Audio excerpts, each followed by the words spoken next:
Many people seem to think that pull downs are a great exercise to train the traps, but this just isn't true.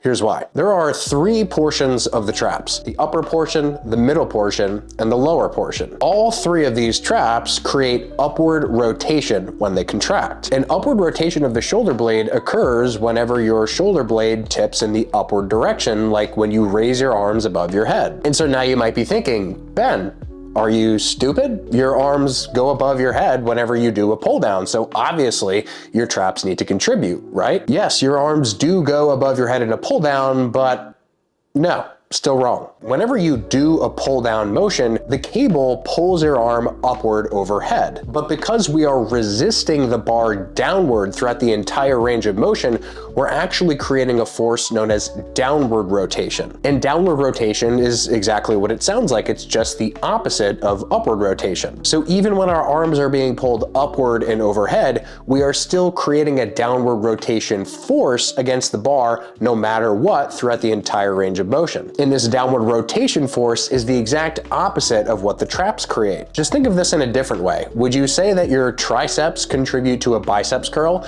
just because when you lower your arm, your elbow is straightening? I certainly hope not. So the same thing applies here. Your shoulder blades rotate upward as the weight stack itself lowers, but your traps aren't the things doing the work. And now you might be thinking, Ben, I swear I feel those muscles between my shoulder blades. What the hell is going on? Am I crazy? Actually, no, that's supposed to happen.